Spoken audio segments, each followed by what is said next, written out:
Hello student, मेरे इस YouTube channel Lakhera sir studies में आपका एक बार फिर से स्वागत है। आइए एक और वीडियो लेकर के आते हैं। वीडियो है हमारे पास विद्युत अपघटनीय सेल, जरा इसके बारे में ढंग से पढ़ने की कोशिश करते हैं। तो विद्युत अपघटनीय सेल में को हम जो स्टार्ट करते हैं कि विद्युत अपघट्य क्या होते हैं, यहाँ से स्टार्ट करते हैं। तो इनकी केवल हमने डेफिनेशन देखनी है और समझ लेना है। बाकी हम सेल के बारे में जरा डिटेल से समझने की कोशिश करेंगे। तो चलिए देखते हैं विद्युत अपघट्य क्या है। तो विद्युत अपघट्य वे पदार्थ जो पानी में घोलने पर या विद्युत के प्रभाव से, विद्युत धारा के प्रभाव से, करंट के प्रभाव से अपने आयनों में टूट जाते हैं, वो विद्युत अपघट्य कहलाते हैं। विद्युत अपघट्य समझ रहे हो तुम, जो जैसे NaCl है, कुछ भी हो सकता है, ये सॉल्ट भी हो सकता है, बेस भी हो सकता है, या एसिड भी हो सकता है, अम्ल, क्षार या लवण कुछ भी हो सकता है। तो अपने आयनों में टूट जाते हैं विद्युत धारा के प्रभाव से, या तो करंट फ्लो करने पर या पानी में घोलने पर जब ये अपने आयनों में टूट जाते हैं तो इसे कहते हैं विद्युत अपघट्य।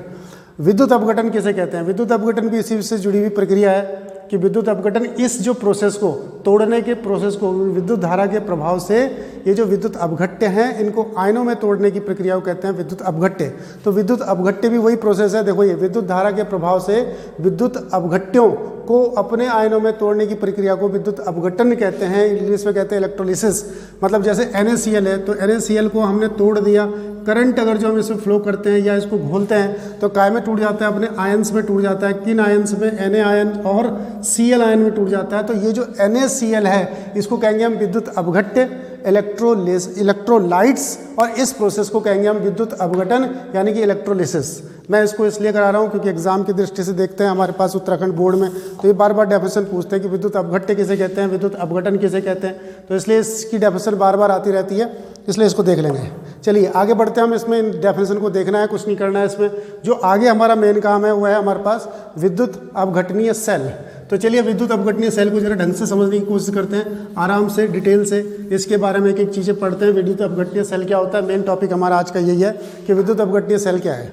चलिए विद्युत अपघटनीय सेल में क्या होता है, इसके अंदर एक इस टाइप का एक बर्तन लिया हमने, कोई पात्र लिया, और इसमें दो इलेक्ट्रोड लगा दिए। इलेक्ट्रोड मतलब दो वायर लगा दिए। ये दो वायर लगा दिए, इनमें से एक एनोड होगा, एक कैथोड होगा। इसका निर्धारण अभी हम करते हैं कि कौन एनोड होगा, कौन कैथोड होगा, इसको अभी हम देख लेते हैं। तो यहाँ पर हमने इसको एनोड और कैथोड को बैटरी से हमने जोड़ दिया, इनको एनोड और कैथोड को, ठीक है। यहाँ से इसमें करंट फ्लो होगा, ये पॉजिटिव है, ये नेगेटिव है। तो यदि ये पॉजिटिव है तो ये भी पॉजिटिव दिखाएंगे, यदि ये नेगेटिव है तो ये भी नेगेटिव दिखाएंगे। इसके अंदर हमने क्या भर रखा है, तो इसके अंदर हमने NaCl, और कैसा NaCl लिया? अभी हम मॉल्टन NaCl ले रहे हैं। हम ऐसा NaCl भी लेंगे जिसको एक्वस NaCl कहते हैं, जिसे ब्राइन कहते हैं, जिसको कि नमक में घोल करके, पानी में घोल करके NaCl को बनाया जाता है, उसे ब्राइन कहते हैं उस सॉल्यूशन को। तो वो सॉल्यूशन भी मैं इसके अंदर ले लूँगा अभी तो, लेकिन फिलहाल मैं अभी इसमें NaCl ले रहा हूँ, मोल्टन यानी गलित NaCl। तो इसके अंदर हमने NaCl ले रखा। तो NaCl कैसा है? NaCl है इसके अंदर मोल्टन। मोल्टन का मतलब है इसमें गलित। तो गलित NaCl है, गला हुआ NaCl, उसमें कुछ वाटर वगैरह कुछ नहीं है। तो NaCl इसके अंदर आया। अब ध्यान देंगे, हम एनोड और कैथोड का निर्धारण करेंगे कि इन दोनों रॉड में से कौन एनोड है और कौन कैथोड है। तो एनोड और कैथोड का निर्धारण इस बात से नहीं किया जाएगा कि कौन प्लेट पॉजिटिव है, कौन नेगेटिव है। जो अक्सर हम देख लेते हैं कि जो नेगेटिव प्लेट होती है उसको हम एनोड कहते हैं। जैसे कि हमने पिछले सेल में पढ़ा, पिछले सेल कौन सा? विद्युत रासायनिक सेल, इलेक्ट्रोकेमिकल सेल, उसके अंदर पढ़ा हमने। तो उस सेल के अंदर हमने पढ़ा क्या था कि ये जो कैथोड होता है वो नेगेटिव होता है और जो एनोड होता है वो पॉजिटिव होता है। इसमें ऐसा नहीं होगा। जरा ध्यान करेंगे कि पॉजिटिव और नेगेटिव के आधार पर इसको मत एक्सप्लेन करो। कैसे एक्सप्लेन करो उसको देखते हैं हम। जिस पर ऑक्सीडेशन होता है वो एनोड है, सीधी सी बात, और जिस पर रिडक्शन होता है वो कैथोड है। जिस पर ऑक्सीडेशन होता है, ऑक्सीकरण होता है, वो एनोड है। और जिस पर रिडक्शन मतलब अपचयन होता है, जिस पर रिडक्शन अपचयन को बोलने से अच्छा और इजी है कि रिडक्शन बोलेंगे हिंदी में भी। तो जिस पे रिडक्शन होता है उसको कहते हैं हम कैथोड। तो चलिए देखते हैं किसका। यहाँ पर हमने क्या किया, इसमें मोल्टन NaCl था, तो ये Na हुआ, Na के ऊपर प्लस, ये Cl हुआ, ऐसे आयन आ जाएंगे इसमें। ये इसमें Na आएगा, ये इसमें Cl आएगा, ऐसे इसमें बहुत सारे Na और बहुत सारे Cl आयन आ जाएंगे। अब क्या होगा, ये Cl किधर जाएगा और Na किधर जाएगा? बिल्कुल आप समझ रहे हैं, प्लेट पॉजिटिव है तो पॉजिटिव की तरफ को नेगेटिव आयन जाएंगे, तो Cl इधर की तरफ को जाएगा। तो Cl इधर की तरफ को जाएगा, इधर की तरफ को जाएगा, ध्यान दो मेरी बात को, Cl इधर जाएगा तो Cl का होगा क्या, तो आंसर है Cl का होगा कि ये Cl2 में कन्वर्ट हो जाएगा। और यहाँ पर 2 लगा देते हैं बैलेंस करने के लिए, 2 माइनस चार्ज है तो इधर भी 2 माइनस चार्ज होने चाहिए, तो 2 इलेक्ट्रॉन जोड़ दिए, कोई प्रॉब्लम इसमें। Cl का Cl2 बना, यहाँ पर 2 से मल्टीप्लाई करी 2 Cl आयन, और यहाँ पर 2 इलेक्ट्रॉन आ गए क्योंकि 2 माइनस यहाँ है तो 2 माइनस भी यहाँ भी होने चाहिए, तो ये बैलेंस हो गया। बैलेंस हो गया तो अब देखो ये ऑक्सीडेशन की रिएक्शन है हमारे पास, इलेक्ट्रॉन को लूज करना, तो ये ऑक्सीडेशन का प्रोसेस है हमारे पास, तो ये ऑक्सीडेशन का प्रोसेस है हमारे पास। तो ये ऑक्सीडेशन का प्रोसेस यहाँ देखो, यहाँ पर इसके ऊपर ऑक्सीडेशन नंबर कितना है -1 और इसके ऊपर ऑक्सीडेशन नंबर क्या है 0, तो ऑक्सीडेशन नंबर का जो है बढ़ना, ऑक्सीडेशन नंबर का बढ़ना ऑक्सीडेशन कहलाता है, तो इसका ऑक्सीडेशन हो रहा, तो ये हमारे पास इस पर ऑक्सीडेशन हो रहा। और जिस पर ऑक्सीडेशन होता है वो कौन होता है, तो आंसर है वो एनोड होता है। तो ये जो ये वाली रॉड है इस पर ऑक्सीडेशन हो रहा, इसलिए ये कौन है, एनोड है, ये एनोड हो गई। इस वाली रॉड के बारे में आते हैं, यहाँ पर ये वाली रॉड क्या है, तो यहाँ पर कौन पहुँचेंगे, Na, तो Na को पहुँचने के लिए हम कैसे करके प्रोसेस शो करेंगे, Na = Na, और यहाँ पर इलेक्ट्रॉन आएगा ना, क्योंकि इधर 0 चार्ज है, यहाँ प्लस माइनस मिलकर के 0 हो जाएगा, तो इधर 0 हो गया, दोनों तरफ बैलेंस हो गया। अब इसके अंदर देखिए क्या है, इसका ऑक्सीडेशन नंबर +1 से 0 हो रहा, 0 हो रहा मतलब कम हो रहा मतलब रिड्यूस हो रहा, तो रिड्यूस हो रहा मतलब रिडक्शन हो रहा। मैं क्या कह रहा हूँ, यहाँ पर प्लस से 0 है, ऑक्सीडेशन नंबर +1 से 0 जा रहा, रिड्यूस हो रहा, घट रहा है, तो रिडक्शन माने अपचयन, तो इसमें हमारे पास रिडक्शन हो रहा है, रिडक्शन मतलब अपचयन, तो अपचयन जिस पर होता है वो क्या होता है, तो वो कैथोड होता है। तो इसके लिए ये वाली रॉड जो ये आएगा, जो वो कैथोड आएगा। तो मैंने क्या बोला, जिस पे प्लस जिस पे माइनस, इसके आधार पर नहीं, जिस पर ऑक्सीडेशन होगा वह एनोड होगा और जिस पर रिडक्शन होगा वो कैथोड होगा। तो इस प्रकार हमने एनोड और कैथोड का निर्धारण भी इस सेल के अंदर कर दिया। अब अगर हम इस सेल की डेफिनेशन लिखें तो ये सेल क्या करता है, यह सेल विद्युत ऊर्जा को रासायनिक ऊर्जा में बदलता है, यह सेल विद्युत ऊर्जा को रासायनिक ऊर्जा में बदलता है, इलेक्ट्रिकल एनर्जी को केमिकल एनर्जी में कन्वर्ट करता है, तो विद्युत ऊर्जा को रासायनिक ऊर्जा में बदलता है, रासायनिक ऊर्जा में बदलता है। अब वो जो हमारा इलेक्ट्रोकेमिकल सेल है और उससे हम इसको कंपेयर कराते हुए करेंगे, तो पहले तो डेफिनेशन ही हो गई, इलेक्ट्रोकेमिकल सेल यानी कि विद्युत रासायनिक सेल विद्युत ऊर्जा को रासायनिक ऊर्जा को विद्युत ऊर्जा में बदलता था। उस सेल का काम हमारे पास था कि वो सेल रासायनिक ऊर्जा को, 2 प्रकार के सेल है हमारे पास, एक विद्युत रासायनिक सेल जो हम पहले पढ़ते थे, विद्युत रासायनिक सेल, तो विद्युत रासायनिक सेल, और ये हमारे पास है विद्युत अपघटनीय सेल, विद्युत अपघटनीय सेल। इन दोनों में अंतर की बात करेंगे तो विद्युत अपघटनीय सेल की डेफिनेशन ये कि यह विद्युत ऊर्जा को रासायनिक ऊर्जा में बदलता है, और इसमें पहला पॉइंट, यह रासायनिक ऊर्जा को विद्युत ऊर्जा में बदलता है, यह रासायनिक ऊर्जा को विद्युत ऊर्जा में बदलता है। दूसरा पॉइंट इसमें यह आएगा हमारे पास, ध्यान दो कि इसमें दोनों इलेक्ट्रोड एक ही विलयन में डूबे रहते हैं इसके अंदर, पहला पॉइंट। दूसरा पॉइंट आएगा, दोनों इलेक्ट्रोड एक ही विलयन में होते हैं, एक ही विलयन में डूबे होते हैं। उसमें कैसे सेल बनता था, इस टाइप से एक सेल बनता था, यहाँ से एक रॉड डालते थे, यहाँ पर हम जिंक की छड़ लेते थे, जिंक सल्फेट का विलयन, कॉपर की छड़, कॉपर सल्फेट का विलयन, और इसको हम यहाँ पर वोल्ट मीटर से जोड़ देते थे, ऐसे करके सेल बनता था। और साथ में यहाँ पर सॉल्ट ब्रिज भी होता था। तो क्या कहेंगे इसमें कि इस दोनों इलेक्ट्रोड एक ही विलयन में डूबे होते हैं, और इसमें दोनों इलेक्ट्रोड अलग अलग विलयन में डूबे होते हैं, दोनों इलेक्ट्रोड अलग अलग विलयन में डूबे होते हैं। ये लिख लेंगे आप, दोनों इलेक्ट्रोड अलग अलग विलयन।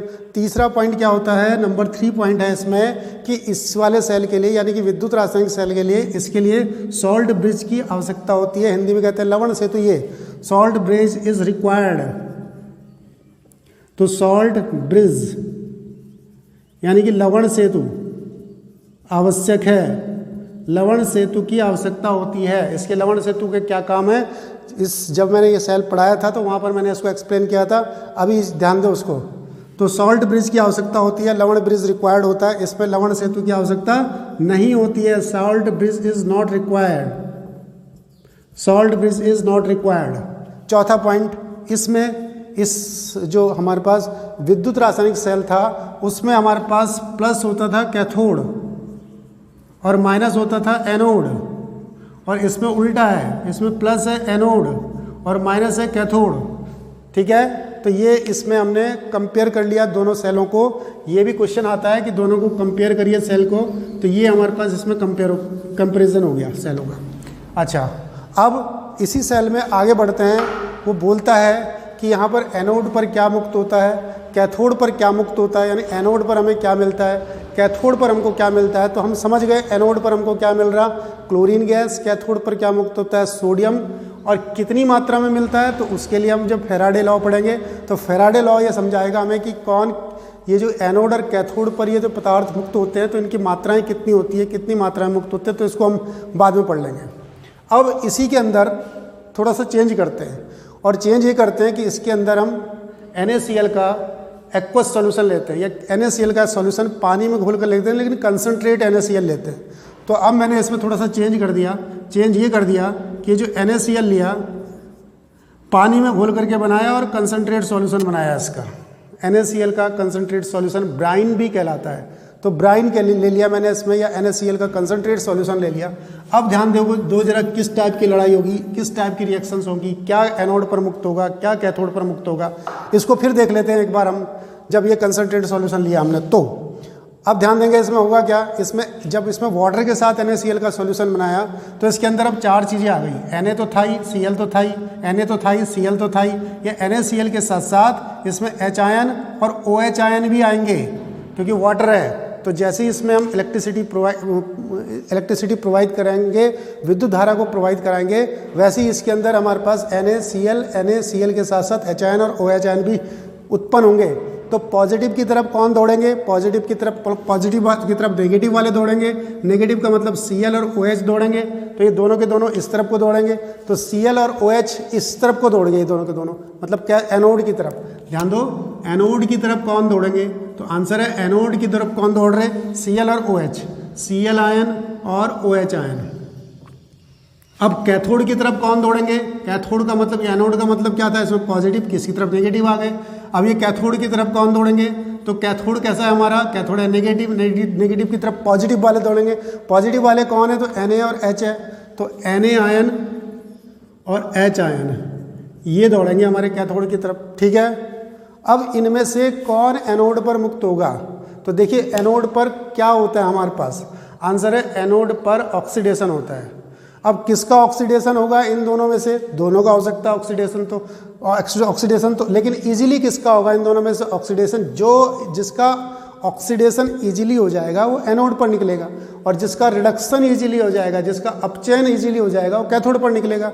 तो इसका निर्धारण हम कैसे करें कि किसका ऑक्सीडेशन और किसका रिडक्शन आसानी से होगा। तो इसके लिए काम करते हैं कि किसका ऑक्सीडेशन और किसका रिडक्शन इजीली होगा। इसके हम इलेक्ट्रोकेमिकल सीरीज का यूज करेंगे।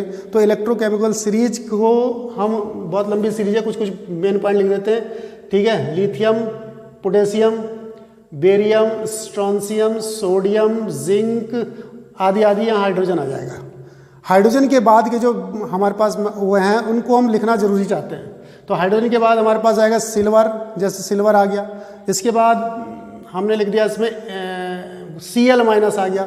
Cl माइनस के बाद OH माइनस, Cl माइनस के बाद Br माइनस कर दिया, Br माइनस के बाद OH माइनस कर दिया, OH माइनस के बाद NO3 माइनस कर दिया, NO3 माइनस के बाद सल्फेट कर दिया, सल्फेट के बाद हमने F माइनस कर दिया। लास्ट में यानी कि F आता है, सबसे ऊपर लिथियम आता है। इसको सीरीज को थोड़ा सा, हाइड्रोजन के बाद वालों की ज़्यादा जरूरत पड़ेगी हमें इस पर। ये जो प्रोसेस चलेंगे यहाँ पर हमारे पास विद्युत अपघटन के, ज़्यादातर हमको हाइड्रोजन से नीचे वालों की ज़रूरत पड़ेगी, इसलिए हाइड्रोजन से नीचे वालों को ज़रा ध्यान देंगे। अच्छा, एक बात और, ये जो वायर हम यूज़ कर रहे हैं, ये वायर कर रहे हैं हम प्लेटिनम के यूज़। प्लेटिनम इसलिए क्योंकि प्लेटिनम इनर्ट इलेक्ट्रोड होता है। इनर्ट मतलब निष्क्रिय, मतलब वो क्रिया में भाग नहीं लेता है, वरना तो ये भी इसमें रिएक्शन करने लग जाएगा। तो इसके लिए हमने जो इलेक्ट्रोड यूज़ कर रहे हैं अभी तक, वो प्लेटिनम के इलेक्ट्रोड यूज़ कर रही है, इनर्ट इलेक्ट्रोड है, ठीक है, निष्क्रिय रिएक्शन नहीं करेंगे। चलिए, हमारी लड़ाई हो रही है Cl और OH। देखो ध्यान दो, ये जो F होता है सबसे नीचे होता है, ये सबसे अच्छा ऑक्सीडाइजिंग एजेंट होता है। ये जो F होता है जो सबसे नीचे है, ये बहुत अच्छा ऑक्सीडाइजिंग एजेंट है। जो ऑक्सीडाइजिंग एजेंट है वो रिड्यूस होता है और आसानी से रिड्यूस होना चाहता है।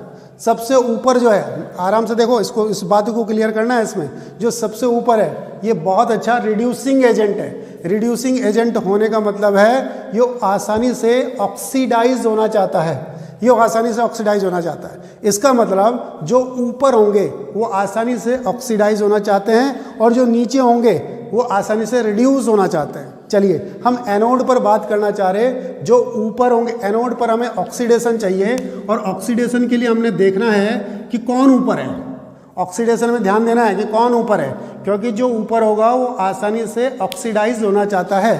तो इसके लिए हम इनमें से ऊपर देखेंगे, यानी इन दोनों में से कौन ऊपर है। तो इन दोनों में से हमने देखा कि Cl ऊपर है, तो Cl ऊपर है तो एनोड पर कौन मुक्त होगा, एनोड पर कौन रिएक्ट करे, और एनोड पर कौन निकलेगा, तो आंसर है क्लोरीन निकलेगा। तो क्लोरीन को पकड़ते हैं, इसको भूल जाओ, OH को भूल जाओ।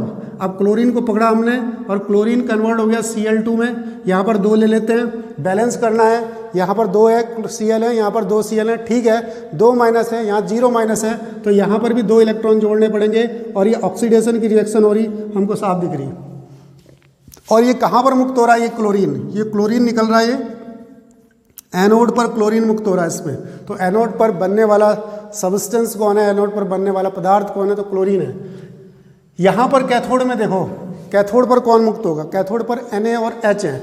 अब Na और H में लड़ाई क्या हो रही कि किसका रिडक्शन आसानी से होगा। रिडक्शन किसका आसानी से होता है, तो जो नीचे होता है। ऑक्सीडेशन करते समय ऊपर देखना है, रिडक्शन करते समय नीचे देखना है। एनोड पर ऊपर देखना है, कैथोड पर नीचे देखना है। तो कैथोड पर नीचे देखेंगे, नीचे सोडियम से नीचे हाइड्रोजन है, तो हाइड्रोजन को देखना पड़ेगा, सोडियम नहीं निकलेगा, हाइड्रोजन निकलेगा। तो चलिए यहाँ पर आ जाते हैं हम, H ion is equal to काय में कन्वर्ट हो जाएगा H2, ये 2 है, यहाँ 2, यहाँ पर 0 चार्ज, यहाँ पर 2 प्लस, तो 2 माइनस यहाँ लिख देते हैं, 2 प्लस 2 माइनस, यहाँ भी 0, यहाँ भी 0। तो ये इसकी क्या रिएक्शन हुई है, रिडक्शन की रिएक्शन हुई। और कहाँ पर मुक्त हुआ ये हाइड्रोजन, ये हाइड्रोजन मुक्त हुआ कैथोड पर। और कितनी मात्रा में हुआ तो बाद में बात करेंगे हम कि कितनी मात्रा में वो मुक्त होते हैं, ये सब कुछ। तो ये Cl यहाँ से चला गया, H यहाँ पर से चला गया। सॉल्यूशन में क्या बचा, Na आयन और OH आयन, यानी क्या बना, NaOH।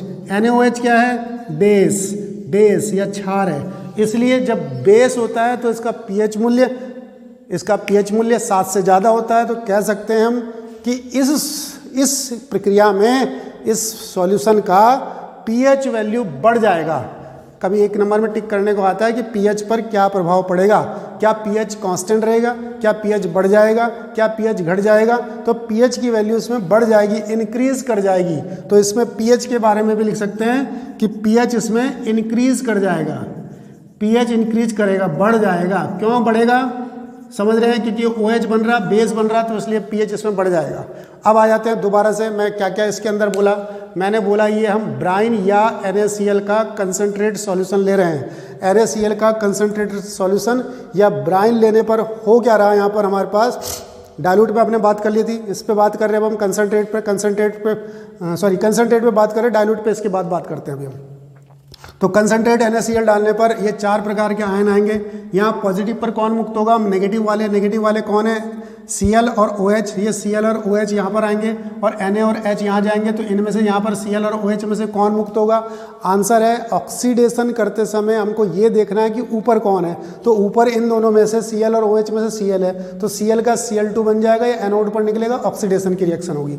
ऐसे ही हमारे पास कैथोड पर देखना है कौन नीचे हाइड्रोजन है, तो हाइड्रोजन को हमने यहाँ से रिएक्शन की तो कैथोड पर हाइड्रोजन निकला, ठीक है। और बाकी सॉल्यूशन में हमारे Na और OH बन गए, इसलिए इसका pH वैल्यू बढ़ गया। चलिए अब चलते हैं, इसके अंदर हम डाइल्यूट NaOH का यूज़ करते हैं। इसी के अंदर डाइल्यूट NaOH का यूज़ करते हैं, कंसनट्रेट की जगह अब हम डाइल्यूट ले रहे हैं। एक्वा सॉल्यूशन है NaCl का, डाइल्यूट NaOH ले रहे हैं। डाइल्यूट को कितने कहते हैं, तनु मतलब पानी ज़्यादा मात्रा में है। तो रिएक्शन तो अभी भी इसी प्रकार से चलनी है, ध्यान दो जरा क्या होगा। चलिए इन दोनों में से लड़ाई स्टार्ट कराते हैं, इन दोनों में से कौन जीतेगा। आंसर है, मैंने अभी क्या बोला था, एनोड पर कौन मुक्त होता है, तो आंसर है, देखो ना पानी है हमारे पास, अभी भी दोबारा से डाइल्यूट NaOH है, डाइल्यूट NaOH है तो अभी भी यही तो आयन से बनेंगे, Na और Cl, H और OH। तो इनमें से Cl और OH कहाँ आएगा, पॉजिटिव वाले पे यानी कि एनोड पर, और ये Na और प्लस Na आयन और एच आयन कहाँ आएंगे, कैथोड पर यानी माइनस वाले पर। तो अब इन दोनों में से कौन एनोड पर मुक्त होगा, कौन निकलेगा एनोड पर। तो वहाँ पे मैंने क्या कहा, एनोड पर मुक्त होने के लिए हमको क्या देखना पड़ेगा, हमें देखना पड़ेगा कौन ऊपर है। तो ऊपर कौन है, Cl, तो Cl मुक्त होगा। लेकिन नहीं, यहाँ पर अब की बार Cl मुक्त नहीं होगा। क्यों मुक्त नहीं होगा Cl, क्योंकि OH काफ़ी ज़्यादा मात्रा में है, क्योंकि पानी हमने ज़्यादा जा रखा है, क्योंकि डाइल्यूट है। तो अब की बार हम इसमें Cl नहीं लेंगे, इसको नहीं लेंगे। अब की बार हमें OH आयन लेना पड़ेगा। और OH आयन जब मुक्त होता है तो इसकी एक फेमस इक्वेशन है, उसको उसी रूप में लिखते हैं हम। 4OH ion is equal to क्या कन्वर्ट हो जाएगा, ये हमारे पास 2H2O में और प्लस O2 में। बैलेंस है 4H 4H 4O 4O, लेकिन चार्ज बैलेंस नहीं है, यहाँ 4 माइनस है। तो लो यहाँ पर भी 4 माइनस लगा देते हैं। ये यहाँ पर इधर की तरफ कोई इलेक्ट्रॉन आ रहे, तो इसका क्या हो रहा है हमारे पास, इसका क्या हो रहा है हमारे पास, ऑक्सीडेशन। ऑक्सीडेशन का मतलब ये कहाँ पर मुक्त हो रहा, ये एनोड पर मुक्त हो रहा। तो एनोड पर अब की बार कौन सी गैस मुक्त होगी, तो ऑक्सीजन निकलेगी। अब की बार एनोड पर मुक्त होने वाली गैस है ऑक्सीजन, और OH आयन समाप्त हो जाएंगे। यहाँ पर चलिए इस इधर क्या होगा, तो इधर की तरफ को हम देखते हैं क्या होगा। इधर की तरफ यहाँ पर हमारे पास अब की बार हमारे पास इन दोनों में से क्या देखना है हमने, कैथोड पर। कैथोड पर हमको क्या चाहिए, रिडक्शन। रिडक्शन किसका होता है, जो नीचे होता है। अभी भी इन दोनों में से H आयन ही नीचे है, H आयन ज़्यादा मात्रा में भी है, H आयन नीचे भी है। तो यहाँ से H आयन का हाइड्रोजन बन जाएगा।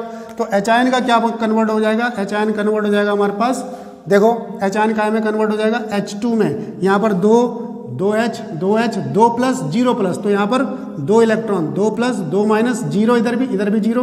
तो ये को क्या रिएक्शन होगी हमारे पास, रिडक्शन की रिएक्शन। और कहाँ पर हो रही है, ये कैथोड पर रिएक्शन होगी। तो कैथोड पर मुक्त होने वाली गैस हाइड्रोजन, एनोड पर मुक्त होने वाली गैस ऑक्सीजन। ठीक है, बिल्कुल इजीली बात हो रही।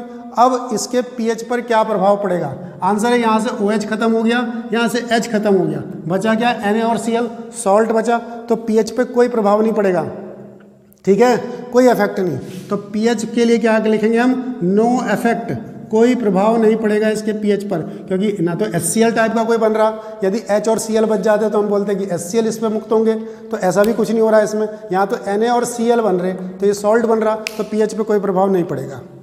तो इतनी चीज़ें हमने देख ली कि अगर NaCl को केवल मोल्टन कंडीशन में लेंगे तो क्या होगा, कंसंट्रेट लेंगे तो क्या होगा, डाइल्यूट लेंगे तो क्या होगा।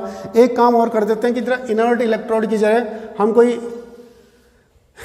क्रिया करने वाला इलेक्ट्रोड कोई ले लेते हैं, जो क्रिया करेगा इसमें ना। तो क्रियाशील कोई इलेक्ट्रोड इसके अंदर हम डाल देते हैं, जैसे कि सिल्वर का कोई इलेक्ट्रोड डाल देते हैं, जो रिएक्शन में पार्टिसिपेट करे अपने आप भी। तो जरा हम इसके अंदर एक सिल्वर का इलेक्ट्रोड डाल देते हैं। तो ये पॉइंट भी इंपॉर्टेंट है, जरा सिल्वर का इलेक्ट्रोड डालने पर क्या होगा, इसको भी देख लेते हैं। सिल्वर का इलेक्ट्रोड डालने पर क्या होगा हमारे पास। तो इसके अंदर अब की बार हमने प्लेटिनम का इलेक्ट्रोड हटा दिया, हमने सिल्वर का इलेक्ट्रोड लगा दिया। ऐसा सिल्वर का इलेक्ट्रोड निष्क्रिय इलेक्ट्रोड नहीं है, अब ये भी रिएक्शन में पार्टिसिपेट करेगा, ये भी प्रतिभाग करेगा इलेक्ट्रोड में। अब हमारे पास यहाँ पर मैंने लिखा एनोड, और एनोड कैसा था हमारा, पॉजिटिव। और यहाँ पर मैंने लिखा कैथोड, और कैथोड कैसा था हमारा, नेगेटिव। अब इनकी लड़ाई शुरू करते हैं कि एनोड पर कौन भागेगा। आंसर है एनोड पर हमारे पास माइनस वाले भागेंगे। माइनस वाले हमारे पास कौन है, एनोड पर ये माइनस वाले भागने हैं। अब माइनस वाले कौन कौन है, देखो Cl आ गया, उसके अलावा OH आ गया, इसके अलावा सिल्वर भी भागता है कि हम भी एनोड पर निकलेंगे, हम भी लड़ाई पे पार्टिसिपेट करेंगे। तो Cl, OH और Ag इनमें से कोई भी भाग सकता है, इसमें पार्टिसिपेट कर सकता है।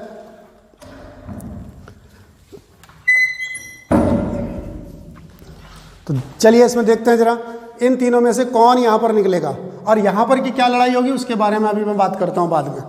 पहले मैं एनोड की लड़ाई कर लेता हूँ। एनोड पर Cl की लड़ाई हो रही है, OH की लड़ाई हो रही है और Ag की। कौन इनमें से जीतेगा, इसके लिए हमने क्या बोला था कि एनोड पर ऑक्सीडेशन होना चाहिए। ऑक्सीडेशन के लिए हम देखेंगे कौन ज़्यादा ऊपर है, कौन इन सब में से ऊपर है, Cl, OH और Ag। ये Cl है, ये OH और Ag है। तो यहाँ पर क्या होगा, Ag मुक्त होगी, Ag निकलेगा यहाँ पर एनोड पर। तो क्या रिएक्शन होगी, ये जो Ag होगा ये कन्वर्ट हो जाएगा Ag आयन में, और एक इलेक्ट्रॉन निकलेगा इस टाइप से। ये रिएक्शन होगी इसके अंदर। किसके अंदर ये रिएक्शन होनी है हमारे पास, एनोड पर। एनोड पर Ag से Ag आयन, ये आपकी बार ये जो सिल्वर का इलेक्ट्रोड है, ये वाला इलेक्ट्रोड दोनों सिल्वर के हैं। इनको मैं जरा रब कर देता हूँ। तो ये जो सिल्वर है यहाँ से कूदेगा Ag आयन के रूप में प्लस में, और इलेक्ट्रॉन ये इधर की तरफ को चलने लगेंगे, ये इलेक्ट्रॉन इधर की तरफ को चलने लगेंगे। तो Ag इसमें से कूदने लगेंगे इधर को। अब आइए चलिए यहाँ पर क्लियर हो गया। इसमें एनोड पर क्या रिएक्शन हो रही है, Cl OH और Ag में से कौन ऊपर था, तो Ag ऊपर था, तो Ag का Ag आयन बन गया। अब कैथोड की तरफ आओ, देखो कैथोड पर पॉजिटिव जाना चाहिए। पॉजिटिव में कौन था, Na आयन, पॉजिटिव में कौन था, H आयन, पॉजिटिव में कौन था, सिल्वर आयन भी तो है पॉजिटिव, ये भी तो कूद गया सॉल्यूशन में, ये भी भागेगा उसकी तरफ को, तो यहाँ पर सिल्वर आयन आ गया हमारे पास। अब हमने क्या देखना है, अब हमने देखना है कि रिडक्शन किसका होना है और रिडक्शन किसका होता है, और रिडक्शन के लिए हम ये देख रहे थे कि कौन सबसे नीचे है, तो Na आयन, H आयन और Ag आयन में से नीचे कौन है, Na आयन ये रहा, H आयन ये रहा, Ag ये रहा, तो Ag नीचे अभी भी। तो ये हमारे पास जो ये हो रहा था, ये हमारे पास ऑक्सीडेशन हो रहा था, और ऑक्सीडेशन कहाँ पर हो रहा था हमारे पास, तो ये हमारे पास एनोड पर हो रहा था। अब रिडक्शन क्या होगा, तो रिडक्शन में भी इन तीनों में से यही जीत गया, यही जीत गया, तो Ag ion is equal to Ag, इसमें कन्वर्ट हो जाएगा, और यहाँ पर दोबारा से Ag आयन कन्वर्ट हो जाएगा Ag में, और इधर लिख देंगे हम एक इलेक्ट्रॉन बैलेंस करने के लिए। तो ये कौन सी रिएक्शन होगी, रिडक्शन। ये कहाँ निकलेगा, कैथोड पर। तो कैथोड पर भी सिल्वर, एनोड से सिल्वर जंप किया और गया गया गया जा करके इस वाली रॉड पर चिपक गया। ये जो है यहाँ पर सिल्वर यहाँ पर चिपक जाएगा, ऐसे करके सिल्वर यहाँ से कूदते जाएंगे और यहाँ पर चिपकते जाएंगे, यहाँ पर चिपकते जाएंगे, यहाँ पर चिपकते जाएंगे। ये वाली रॉड मोटी होती जाएगी, ये वाली रॉड मोटी होती जाएगी, और ये वाली रॉड पतली होती जाएगी, क्योंकि इसमें कूदते जाएंगे, इसमें चिपकते जाएंगे। ठीक है, तो ये यहाँ से इसमें कूद रहे हैं, यहाँ से इसका वैल्यू कम हो रही है, यहाँ पर बढ़ते जा रही है, पतली होती जा रही, पतली होती जा रही है, मोटी होती जा रही, क्योंकि एनोड पर भी सिल्वर निकल रहा, कैथोड पर भी सिल्वर निकल रहा। इसको आप बहुत ढंग से ध्यान रखेंगे। इस प्रोसेस को कहते हैं इलेक्ट्रो रिफाइनिंग। ये प्रोसेस होता है हमारे पास इलेक्ट्रो रिफाइनिंग का प्रोसेस। रिफाइनिंग का प्रोसेस मतलब इसमें हम मान लिया हमने कोई सिल्वर बनाया और सिल्वर अशुद्ध है, तो अशुद्ध सिल्वर को क्या करो, यहाँ टांग दो, इसमें एनोड बना दो। एनोड की रोड को ले लो अशुद्ध सिल्वर, इम्प्योर सिल्वर। हमने एक्सट्रैक्शन किया, मेटलर्जी से एक्सट्रैक्शन किया हमने सिल्वर का, मतलब सिल्वर का निष्कर्षण किया, कहीं से खदानों से निकाल के सिल्वर को लेके आए। वो सिल्वर जो था इम्प्योर था, तो उस इम्प्योर सिल्वर को यहाँ लगाना है। इम्प्योर सिल्वर में से क्या होगा, प्योर सिल्वर कूदता रहेगा, यहाँ प्योर सिल्वर यहाँ आता रहेगा और यहाँ चिपकता रहेगा। प्योर सिल्वर यहाँ से यहाँ ट्रांसफ़र होता रहेगा, यहाँ से यहाँ ट्रांसफ़र होता रहेगा। तो यहाँ पर जो है इम्प्योरिटी शेष रह जाएंगी। ठीक है, इसमें इम्प्योरिटी शेष रहेंगी, इसे कहते हैं इलेक्ट्रो रिफाइनिंग। तो इलेक्ट्रो रिफाइनिंग में इसका यूज होता है। अब लास्ट पॉइंट बोल करके हम इसको ख़त्म करते हैं कि जो इलेक्ट्रोकेमिकल सेल है इलेक्ट्रोलिटिक सेल है या विद्युत अपघटनीय सेल है, इसके काम क्या होते हैं, क्यों यूज़ कर रहे हैं। जैसे हमारे पास वो वाला जो सेल था इलेक्ट्रोकेमिकल सेल, उससे तो हम इलेक्ट्रिकल एनर्जी को केमिकल एनर्जी को इलेक्ट्रिकल एनर्जी में बदल रहे थे, उससे हम केमिकल एनर्जी को इलेक्ट्रिकल एनर्जी में ही बदल रहे थे। उसमें इलेक्ट्रोकेमिकल सेल में केमिकल एनर्जी को इलेक्ट्रिकल एनर्जी में बदल रहे थे, तो ठीक है, एक सेल के अंदर रिएक्शन हो रही केमिकल रिएक्शन, और केमिकल रिएक्शन इलेक्ट्रिकल एनर्जी में कन्वर्ट हो रही, उससे हम बल्ब वगैरह जला रहे, लेकिन इसमें उल्टा हो रहा, इलेक्ट्रिकल एनर्जी को केमिकल एनर्जी में बदल रहे। तो इससे फिर क्या फ़ायदा हमको सेल को, तो इससे भी फ़ायदा है। जैसे ये हमें मोबाइल है हमारा, मोबाइल को हमें